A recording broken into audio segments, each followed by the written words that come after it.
Hello guys, martial cultivation की इस episode में आप सभी का स्वागत है। हमने इसके लास्ट एपिसोड में देखा कि चोंगसा ने इमॉर्टल पिल्स की रिफाइनिंग के प्रोसेस को स्टार्ट कर दिया है। तभी हम वहां जाओ के ब्रदर को देखते हैं जो उस फॉर्मेशन को देख हैरान थे।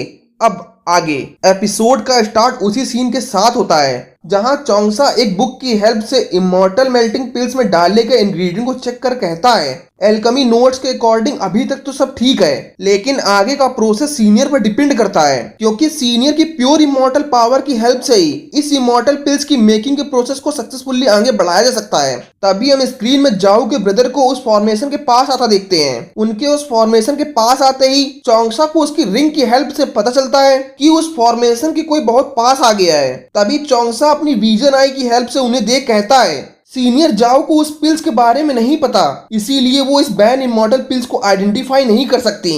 लेकिन इनके ब्रदर एक एल्केमिस्ट हैं और अगर उन्हें इस इमॉर्टल मेल्टिंग पिल्स की रिफाइनिंग के बारे में पता चला तो उनसे डील करना काफी मुश्किल होगा, इसीलिए मुझे उन्हें यहाँ से दूर रखना होगा जब तक कि ये इमॉर्टल पिल्स की रिफाइनिंग कंप्लीट नहीं हो जाती। लेकिन इधर हम जाओ के ब्रदर को उस फॉर्मेशन के गेट के पास देखते हैं और वो उस फॉर्मेशन की भूल भुलैया को देख अपनी विजन आई की हेल्प से उस फॉर्मेशन से बाहर निकलने का रास्ता ढूंढ हंसते हुए बोलते हैं मेरे लिए ये बहुत बेसिक फॉर्मेशन है और तुम इस फॉर्मेशन से मुझे नहीं रोक सकते।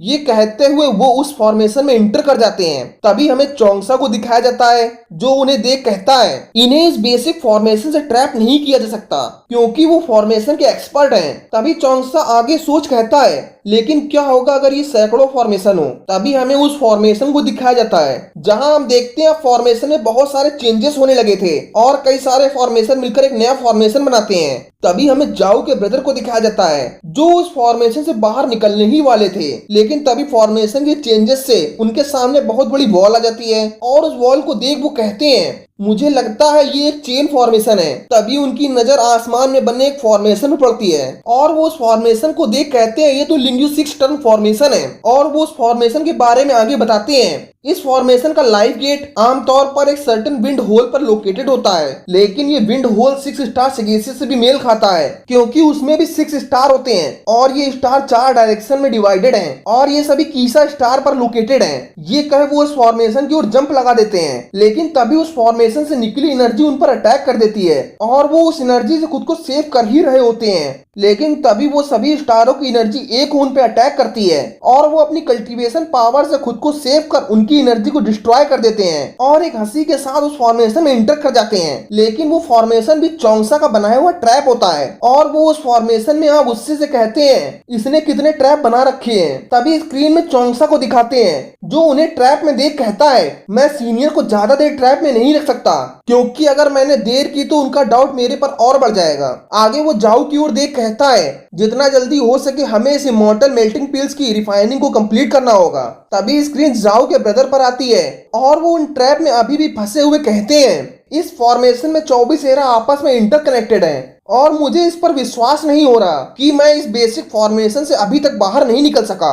निश्चित ही मुझे इस फॉर्मेशन से जल्द बाहर निकलना होगा। काफी देर ट्राई के बाद भी वो उस फॉर्मेशन से बाहर ना निकल पाने पर सोचते हैं मैं एक रियल इमॉर्टल हूँ तो मैं इस फॉर्मेशन को आसानी से डिस्ट्रॉय कर सकता हूँ। तभी हमें दिखाया जाता है अब वो फॉर्मेशन टूट चुका है, लेकिन इधर चोंगसा ने इमॉर्टल मेल्टिंग पिल्स की रिफाइनिंग को भी कंप्लीट कर लिया है और उस फर्नेस से इमॉर्टल पिल्स निकल चोंगसा के पास चली जाती हैं। लेकिन इधर जाओ का ब्रदर भी अब उनके पास आ गया था और वो विंडो से अंदर झांक कर देखता है जहां जाओ चोंगसा के पास आ कहती है तुम्हें अपना वादा याद है ना। लेकिन जाओ का ब्रदर उनको इतना पास देख सोचता है क्या जाओ उससे प्यार करती है और वो यहाँ डेटिंग के लिए आए हैं। लेकिन इधर जाओ तो अपनी वाइन की डील के बारे में बात कर कहती है तुम कुछ भूल तो नहीं गए।